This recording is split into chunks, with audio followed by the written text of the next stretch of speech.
الله الرحمن الرحيم رب اشرح لي صدري ويسر لي أمري واحلل عقدة من لساني يفقه قولي اللهم لا سهل إلا ما جعلته سهلا وأنت تجعل الحزن إذا شئت سهلا اللهم صل على محمد وعلى آل محمد كما صليت على إبراهيم وعلى آل إبراهيم في العالمين إنك حميد مجيد بايعك يا مسلمين na cikin garin ɗan isa da waɗanda za su saurare mu ta kafafen sada zumunta muna muku sallama ta addinin musulunci assalamu alaikum wa rahmatullahi wa barakatuh muna gode ma Allah subhanahu wa ta'ala da ikonsa da ƙaddarawarsa ya ƙara ba mu dama domin mu ci gaba da gabatar da darussanmu kamar yadda muka saba a kowace ranar laraba muna gabatar da wannan karatu ne gwargwadon fahimta darussan namu suna da alaƙa da aƙida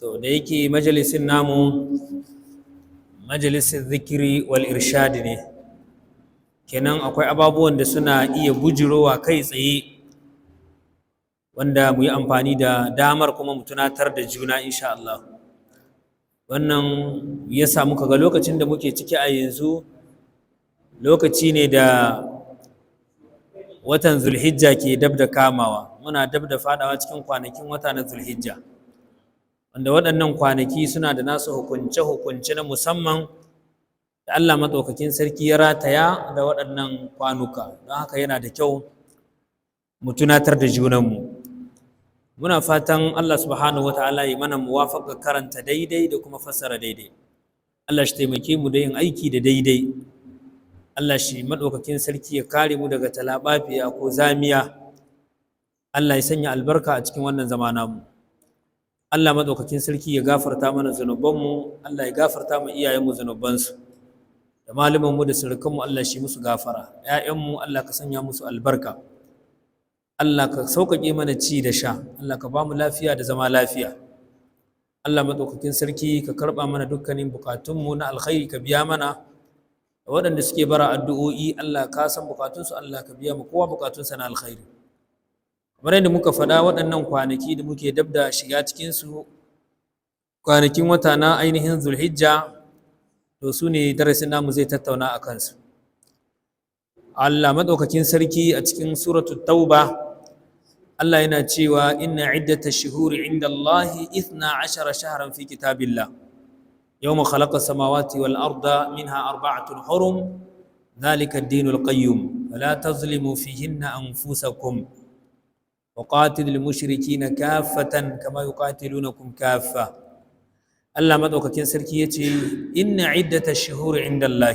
للي للساف وتني نمسلنتي أوجن الله 12 شهرا وتقوم شابيني في كتاب الله أتكلم لتافين الله القرآن يوم خلق السماوات والأرض tun daga ranar da Allah ya halicci sammai bakwai da ƙasa Allah ya ce daga cikin waɗannan watanni guda 12 minha 4 hurum akwai watanni guda 4 waɗanda suna da alfarma suna da wata daraja ta musamman da Allah ya keɓance musu zalika ad-dinul qayyum wannan kuma shine addini miƙaƙƙen addini fala tazlimu fihinna anfusakum Allah ya ce kada ku zalunci rayukanku a cikin waɗannan watanni masu alfarma kamar yadda muka faɗa cewa waɗannan watanni guda 12 tun daga radda Allah maɗaukakin sarki ya halicci sammai da ƙasa Allah ya ce daga cikinsu akwai watanni guda 4 masu alfarma wannan yana karantar da mu ‘yan uwa musulmi wannan wata da za mu shiga ciki na zulhijja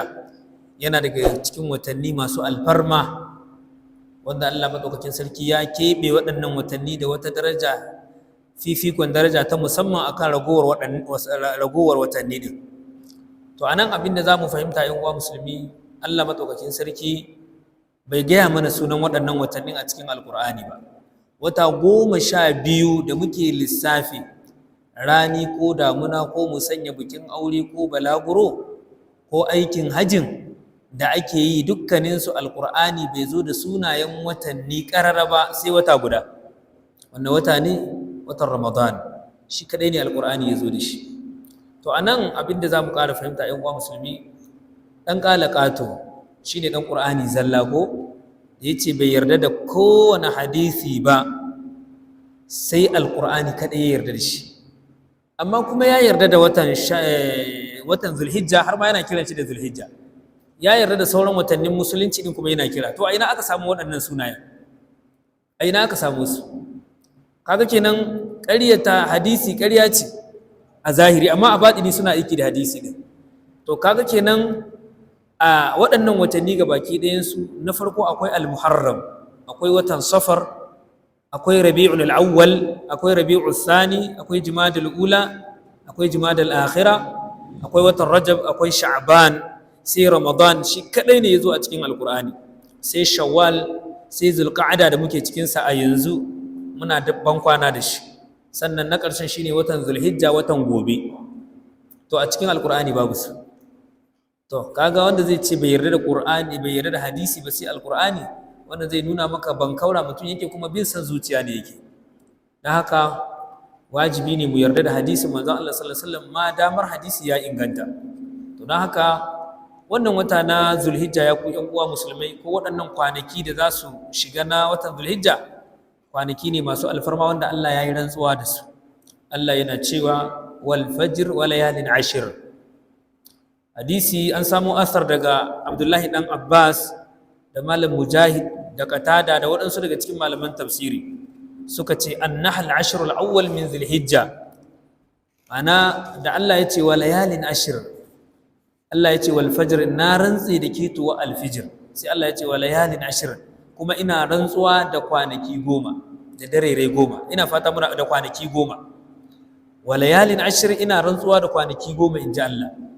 To Malam Abdullahi dan Abbas da Malam Mujahid da Qatada suka ce kwanaki 10 na farkon wata na Zulhijja da za su kama su ne Allah yake rantsuwa da su, dan a nuna mana muhimmancin waɗannan kwanaki ko ƙimarsu ko kuma darajar da ke cikin waɗannan kwanaki da muke dab da shiga cikinsu. Kafin shiga cikinsu, Allah ya ce fala tazlimu fihinna anfusakum, kar ku zalunci rayukanku a cikinsu. Gabaki ɗaya wata 12 babu wani wata da aka ba da bonus na mutum zai iya saba ma Allah. Wa in kana waɗannan watanni guda 4 suna da ƙarin ɗori na daraja. Idan mutum ya yi sabon Allah a cikin watan da zai kama da sauran watanni ɗin masu alfarma, to zunubin nasa yakan rubanya. Haka in mutum ya aikin alkhairi a cikinsu, aikin alkhairin nasa akan rubanya masa saboda alfarmar da ke cikin waɗannan wata. A cikin waɗannan kwanaki ne Allah maɗaukakin sarki ya yi munajati ko ya gana da annabi Musa alaihi salatu wassalam. Muna da labari Allah maɗaukakin sarki ya gana da manzansa annabi Musa alaihi salatu wassalam. Allah ya ce wa wa'adina Musa 30 laylatan wa atmamnaha bi 10 fatamma miqatu rabbih 40 layla. Malam Mujahid Allah ya ji kansa da rahma yace wa wa'adina Musa 30 laylatan, ai mun yi alƙawali da annabi Musa darere 30. Malam Mujahid yace wa wa'adina Musa 30 laylatan, qala yace dhulqa'da wa atmamnaha bi 10, kuma muka cike masa da kwanaki guda 10 sune ashru dhulhijja. Kaga wannan watan da muke a cikinsa, a cikin wannan kwanakin guda 30 da kuma kwanakin wata na zulhijja guda 10 su ne kwanukan da Allah ya yi munajati da annabi Musa alaihi salatu wassalam, kamar yadda ɗan Abbas ya faɗa. Ibn Abbas ya ce fa'ala haza ya kuna kada kammala miƙatu yawman nahar, ke wannan kuma yake nuna cewa wannan miƙatin na annabi Musa, ma'ana haɗuwarsu da Ubangiji da suka tattauna, ranar ta cika ne a ranar idin babbar sallah. Wa hasala fihi taklimi li Musa alaihi salatu wassalam wa fihi akmala Allahu din li Muhammad sallallahu alaihi wasallam. Kuma a cikin waɗannan kwanakin guda 10 na farkon watan Zulhijja, Allah maɗaukakin sarki ya cika addinin sa ga manzon Allah sallallahu alaihi wasallam. Allah ya saukar da al-yawma akmaltu lakum dinakum wa atmamtu alaykum ni'mati wa raditu lakum al-islam dinan. A cikin waɗannan kwanakin na Zulhijja, 10 farkon su ranar sallah, an gane ko, a wannan dare na yini na 10, kamar yadda shi Abdullahi dan Abbas ya ce wannan miƙatin ya cika, kuma Allah ya cika addinin sa ga manzon Allah sallallahu alaihi wasallam. Dan haka daga wannan rana Allah ya kulle kofa, addinin musulunci ya cika. Don haka ba za ka yi ƙari ba, sai dai ka yi abin da aka ce ka yi a cikin alkur'ani ko hadisi ko sunna ingantacciya bisa fahimtar magabata na ƙwarai. Don haka waɗannan kwanaki ne masu ƙima, kwanaki ne masu daraja. Ya zama wajibi gare mu kimanta dukkanin abin da Allah ya kimanta shi, Allah ya ba shi daraja. Allah madaukakin sarki ya sake rantsuwa da wata rana daga cikin waɗannan ranaku na waɗannan kwanaki na farkon watan Zulhijja. Allah ya ce was sama'i zatil buruj wal yawmil maw'ud wa shahidin wa mashhud. Wa shahidin wa mashhud, malamai suka ce wa shahidun, Allah yana rantsuwa ne da ranar tashin alkiyama. Wa mashhud kuma Allah yana rantsuwa ne da ranar Arafa, wanda ranar Arafa tana kasancewa ne kwana na 9 a cikin waɗannan kwanaki da za su kama ko za su fara na watan Zulhijja. An gane? To shine Allah ya rantsuwa da wannan ranar Arafa din. Duk akwai wasu maganganun malamai na tafsiri da suka yi, amma dai malamai sun rajjaha cewa wa shahidin, Allah yana rantsuwa ne da ranar tashin alkiyama. Wa mashhud kuma Allah ya yi rantsuwa ne da ranar Arafa. Shi yasa ma ya zo a cikin hadisi wanda ya inganta, yana cikin sunan Tirmidhi. Annabi sallallahu alaihi wa alihi wa sallam yana cewa siyamu yawmi arafa inni ahtasibu ala Allah an yukaffira sana allati qablahu was sana allati ba'da. Rawahu Tirmidhi wa sahahahu al-Albani. Tirmidhi ya fitar da hadisin kuma Albani ya inganta shi. Annabi sallallahu alaihi wasallam ya ce a cikin waɗannan kwanaki 10 akwai wata rana da ake ce da ita ranar Arafa, wanda yin azumin ranar Arafa shi kadai Allah madaukakin sarki yakan yi gafara. Ina kyautata zato ga Allah zai yi gafarar zunubi na shekara guda 2, azumin ranar Arafa. Kaga ko da mutum yana da kasala bai iya yin azumin nafila kamar Litinin da Alhamis, to irin azumin ranar Arafa, irin azumin Tasu'a da azumin Ashura da irin su sittu Shawwal, to bai kamata musulmi ya yi sakaci da wannan garabasa ba. Da haka mutum ya yi kokari ya kirdadi ranar Arfa, Allah mai mutum muwafaka ya azumce ta, wanda ko da ko kawayi gari baka ci komai ba, gajiya da daren ka manta cewa ranar Arafa ce, sai da gari ya waye amma baka ci komai ba, sai aka sanar da kai cewa yau ranar Arafa ce, to ya halatta mutum ya ci gaba da azuminsa. An gane? Annabi sallallahu alaihi wasallam yakan zo gida daga cikin wurin iyalansa ya nemi abincin da zai karya a ce babu. Annabi sai ya ce to ya wuce da azuminsa.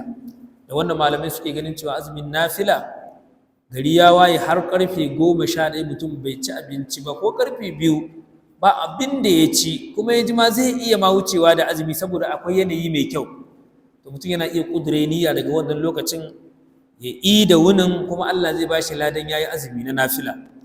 To don haka ranar Arafa tana da matuƙar muhimmanci, kuma rana ce da Allah madaukakin sarki yake karɓa addu'a. Dukkanin mutumin da yake da matsalolinsa da suka dabaibaye shi, musamman daga lokacin da rana ta yi zawali, bayan mutum ya yi sallah azhar, to in yana da damar da zai zauna ya ci gaba da roƙon Allah yana zikiri har zuwa faduwar rana Arfa, to mutum ya tsaya ya dage ya roƙi Allah, ga ibadar azumi sannan kuma ga wannan addu'a. Daga cikin addu'ar da ake so a nace da karantawa, Annabi sallallahu alaihi wasallam hadisi a cikin Tirmidhi yace khairu ma qultu ana wan nabiyyuna min qabli la ilaha illa Allah wahdahu la sharika la lahul mulku wa lahul hamdu wa ala kulli shay'in qadir. Annabi sallallahu alaihi wasallam yace khairu ma qultu, mafi alkhairin zikirin da na karanta, ana wan nabiyyuna min qabli, ni da annabawan da suka gabace ni a ranar Arfa, shine la ilaha illallah wahdahu la sharika la lahul mulku wa lahul hamdu wa ala kulli shay'in qadir. Ana son musulmi ya rike wannan zikirin ranar Arafa. An gane? Sannan a cikin wata ruwaya Annabi sallallahu alaihi wasallam ya kasance yasumu 9 Dhul-Hijja, rawahu Abu Dawud wa sahahahu al-Albani. Wannan hadisi ma hadisi ne ingantacce. Abu Dawud ya fitar da shi, Nasiruddin al-Albani ya inganta shi. Annabi sallallahu alaihi wasallam an ruwaito yakan yi azumi 9 in waɗannan kwanakin sun kama. Daga an ce watan Dhul-Hijja ya kama, Annabi zai ci gaba da yin azumi har sai ya sada da azumin ranar Arafa. Ina fata muna fahimta. To kai ma idan ka samu damar da zaka azumci waɗannan kwanaki 9 na farkon watan Dhul-Hijja, to kai kokari ka azumce su.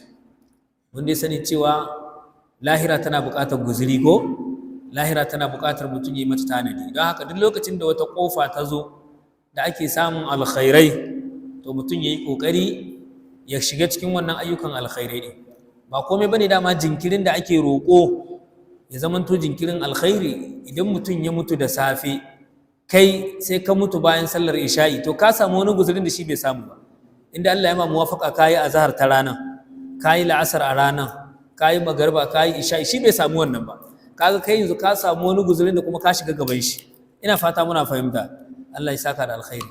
Ka samu wani guzurin da shi bai same shi ba. Ina fata muna fahimta. To don haka idan mutum ya samu ikon da zai yi wannan azumi to yayi kokari ya azumce shi. Waɗansu malamai suna ganin cewa kamar matar da jinin al'ada ya hana ta yi sittu shawwal, kamar wanda rashin lafiya ya hana shi ya yi sittu shawwal, ko wani uzuri daga cikin uzurruka yana iya yin ƙudure niyyar yin azumin sittu shawwal rama a cikin waɗannan kwanaki guda 10 na farkon watan Zulhijja. Akwai malaman da suke da wannan fahimta din. Sa'annan mata da ake bin su azumi na kamar Ramadan da suka sha a sakamakon al'ada, to a irin wannan lokacin ya kamata mazajen su kwadaitar da su, in ma ba za su iya yin azumin da zummar azumin waɗannan kwanaki 9 ba, to in ana bin matarka azumi na Ramadan da ta sha sakamakon al'ada ko jinin haihuwa, to yanzu a waɗannan kwanakin 10 sai ta yi amfani da wannan damar sai ta rama su. Kaga za ta samu lada. Dama kwanaki ne da aka sunnanta wannan ibada. Haka malaman usulul fiqh Allah ya musu rahma suna da wata magana da suke cewa idza ijtama'at ibadatani min jinsin wahidin wa fi waqtin wahid wa tudkhalu as-sughra fil kubra. Idan nau'in ibada guda biyu suka haɗu a lokaci guda da babba da ƙarama, ana iya shigar da ƙaramai a cikin babba. Ana fahimta?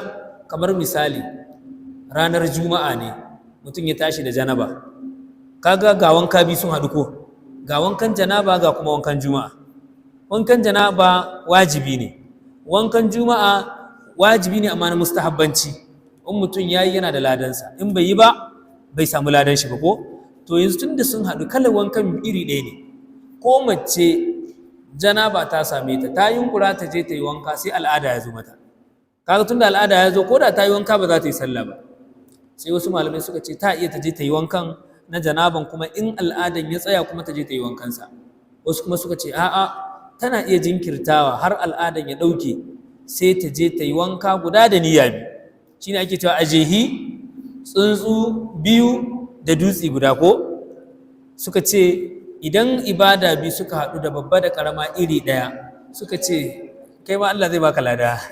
A ba malam gashi nan zane, Allah zai bada lada insha Allah. An fahimta ko? Suka ce kenan sai a haɗa su, mutum ya yi niyya biyu kuma nau'in ibadan guda ne kuma Allah zai bashi lada. Kamar kenan yanzu a kaddara ana bin mace azumi wanda ta sha sakamakon al'ada ga kuma waɗannan kwanakin, to sai ta kudure niyyar rama azuminta na da ake binta na Ramadan, sannan kuma ta kulle niyya na kuma yin azumin wannan kwanaki din. Ko mutumin da ya saba yin azumin Litinin da Alhamis, sannan kuma sun shigo cikin kwanaki masu alfarma, sai ya kudure niyyar yin azumin sa na Alhamis kuma a cikin wannan wata na Zulhijja, sai Allah ya gwama mishi lada guda biyu. Ina fata muna fahimta. Sannan daga cikin ibadu da aka rataya muna a cikin waɗannan kwanaki masu alfarma su ne akwai ibada ta layya. An gane ko? Akwai ibada ta layya. To don haka ita kuma wannan ibada ta layya ku ƴan uwa musulmai, an fara ta ko an farlanta ta ko an sunnanta ta tun a zamanin babanmu Annabi Ibrahim alaihi salatu wassalam, kakanmu. Ina fata muna fahimta.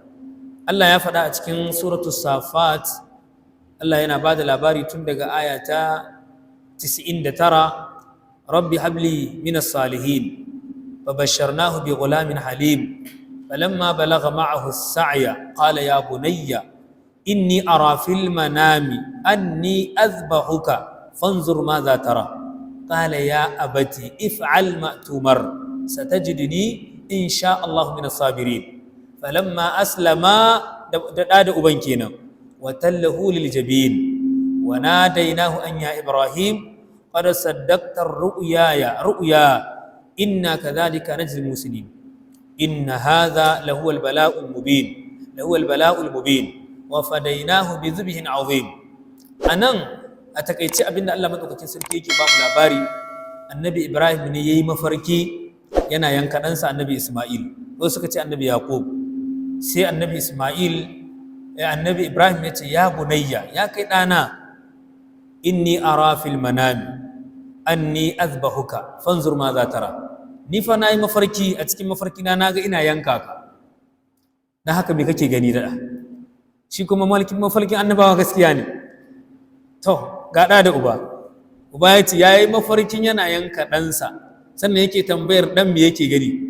Sai ɗan ya ce, ya abati, ya mahaifina, if'al ma tu'mar, kawai ka aikata abinda ubangiji ya umarce ka.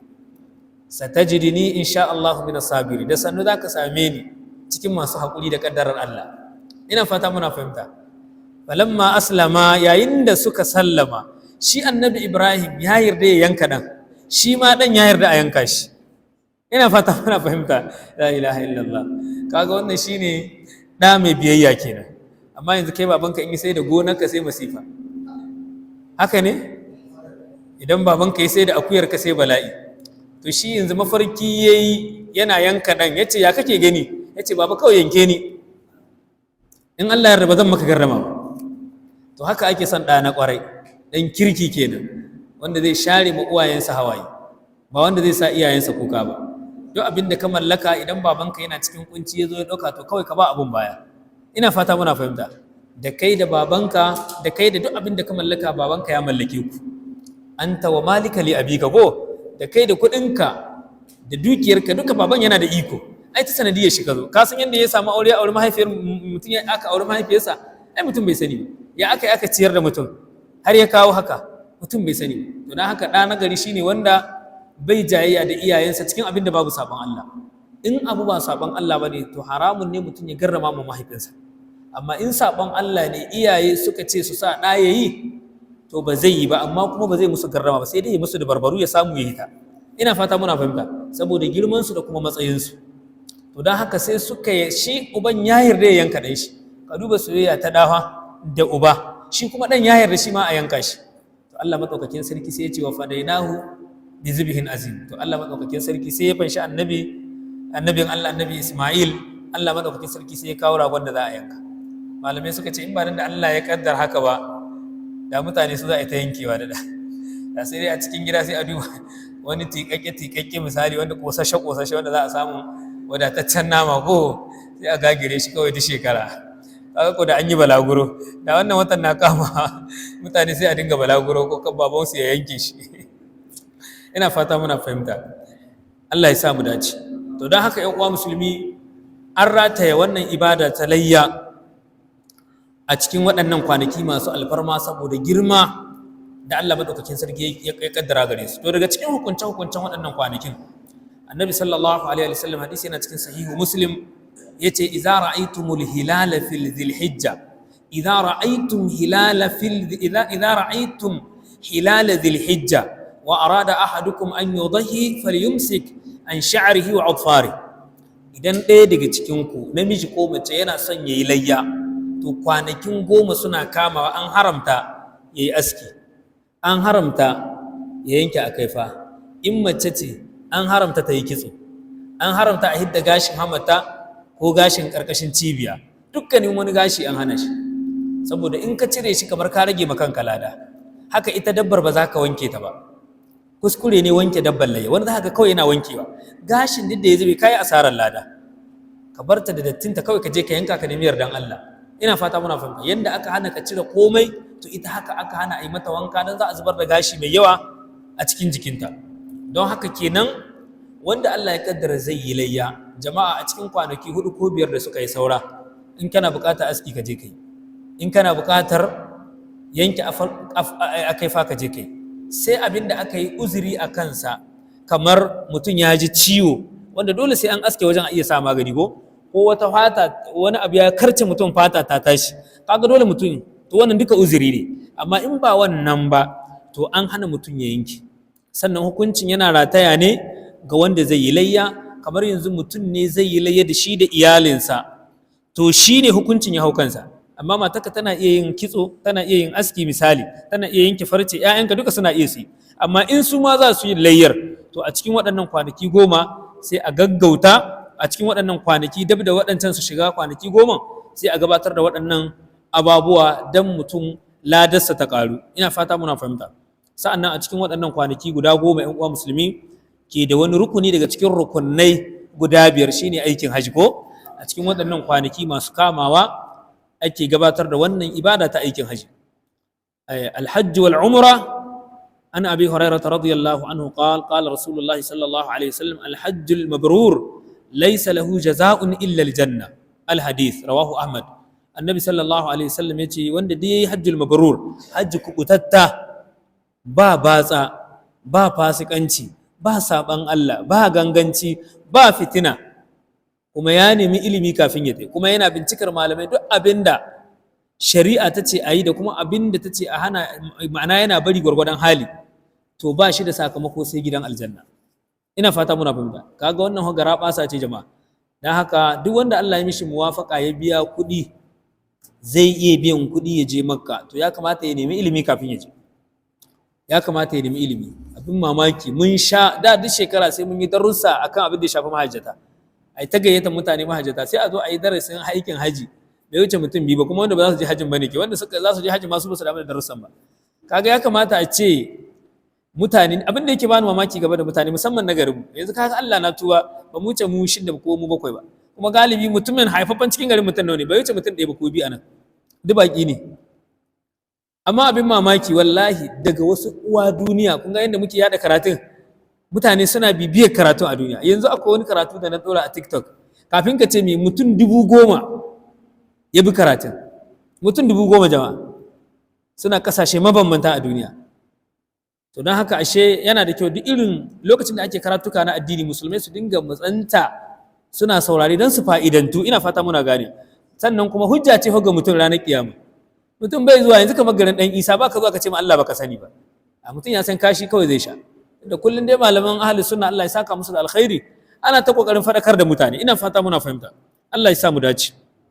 To don haka wanda dai ya hajji kubutatta, to ba shi da sakamako sai gidan aljanna. Muna fatan alhazanmu Allah shi musu muwafaka, waɗanda suka ɗaga da waɗanda ba su ɗaga ba duka Allah maɗaukakin sarki ya musu muwafaka, Allah inganta lafiyarsu, Allah kuma ya taimake su ya ba su iko su yi hajjul mabrur. Don haka yana daga cikin hajjul mabrur mutum ya yi ƙoƙari ya yi riko da tafarkin manzo sallallahu alaihi wasallam, ya dinga matsantar malamai, ya nisanci husuma da jidali da jayayya da zage-zage, ya nisanci wannan abar. Wani fa duk inda ya je, wani je yana bani labari, yana Madina yake kira na kima labari, yace ya ga wani a cikin ɗakin, a cikin masallacin Madina ya kunna bidiyo yana kallo a cikin masallacin manzo Allah. Kuma ka ji wace irin rayuwa ce. Mutane suna nan suna fatan Allah ya kai su ba samu wannan marhala ba, kai Allah ya baka wannan daraja ka je ka shagalta kuma a masallacin Annabi ka je kana kallon bidiyo. Kaga wannan sai a ce Allah shi kyauta. Sai kaga wani duk abin da yake na ibada komi kawai shi salula ta dauki hankali shi so yake ya dauka ya posting, ko dai tura kafafen sada zumunta ko kuma ya turo ma danginsa. Don haka mutum ya shagaltu da ibada shi. Ka kashe kuɗi ka bar gida ka je ne don ka yi ibada saboda neman yardan Allah, to kada wani abu ya shagaltar da kai game da ainihin aikinka. Sa'an nan 'yan uwa musulmi a waɗannan kwanaki guda 10 masu alfarma, manzo Allah sallallahu alaihi wasallam ya nuna mana matsayinsu da girmansu da kimar da ke cikinsu wanda ya kamata mu kiyaye. Hadisi yana cikin sunan Tirmidhi, hadisi ya inganta. Annabi sallallahu alaihi wasallam ya ce ma min ayyamil amal salih فيهن أحب إلى الله من هذه الأيام العشر فقالوا يا رسول الله ولا الجهاد في سبيل الله فقال رسول الله صلى الله عليه وسلم ولا الجهاد في سبيل الله إلا رجل خرج بنفسه وماله فلم يرجع من ذلك بشيء. النبي صلى الله عليه وسلم يقول باب waɗansu kwanaki wanda Allah ya fi son a yi ayyukan alkhairi a cikinsu kamar waɗannan kwanakin da za su kama. Dukkanin wani aikin alkhairi da ma'abocin yi zai yi, to yayi kokari yayi su a cikin waɗannan kwanaki guda 10. An gane ko? Allah yana son aikin alkhairi a cikin waɗannan kwanaki. Sahabbai suka ce hatta yin jihadi saboda ɗaukaka addinin Allah.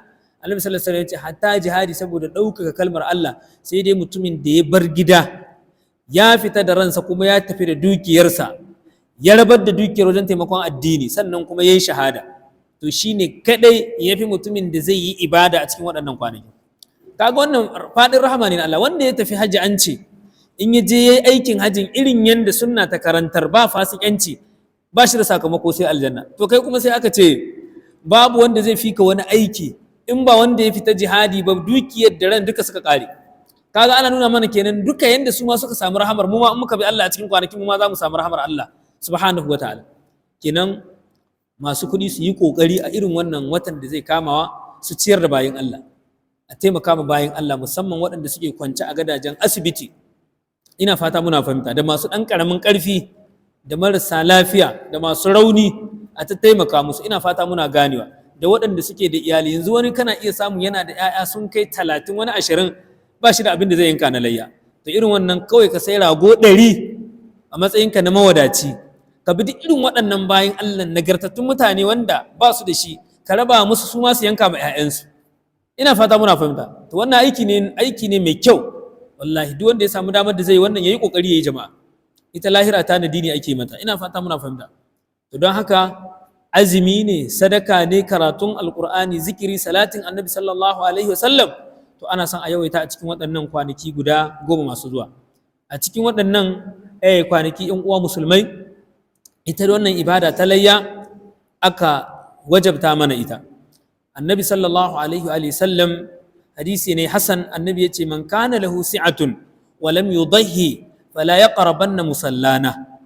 Wannan fa doka ce daga manzon Allah sallallahu alaihi wasallam, yace duk wanda yake da halin yin layya ya ƙi layya kar ya je masallacin mu. Wannan yana nuna mana muhimmancin yin layya.